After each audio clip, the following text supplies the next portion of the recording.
Aynan karmani yopish qanaqa bo'ladi? Karma bu takrorlanuvchi vaziyat. Ya'ni har safar sizga turmush o'rtog'ingiz borgan sari yomon munosabatda bo'lyapti-da, bitta vaziyat kuchayib qaytib kelyapti. Biza bu karma yopish bir necha usulda. Birinchisi, sevgi orqali yopib ko'ramiz. Yopilmadi, yaxshilikcha masalan, man jim turaychi, hal bo'lar. Unda yopilmasa, sal boshqacha usulda, masalan, karmani yopishda ba'zan, men har doim ham deya olmayman, urush janjal ham to'g'ri, ustidan yozish ham to'g'ri, ketib qolishingiz ham to'g'ri, yaxshi gapirishingiz ham to'g'ri. Kim qanaqa tushunsa, o'sha holatda tushuntirasiz, lekin bu manipulyatsiya qilish orqali emas.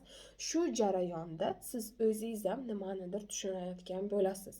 Boshqachasiga u inson tushunmayapti. Sizni yaxshi gapingizga, yaxshi harakatingizga, har safar kechiraverganingizga, har safar urushlarga ruxsat berganingizga u tushuna olmayapti-da.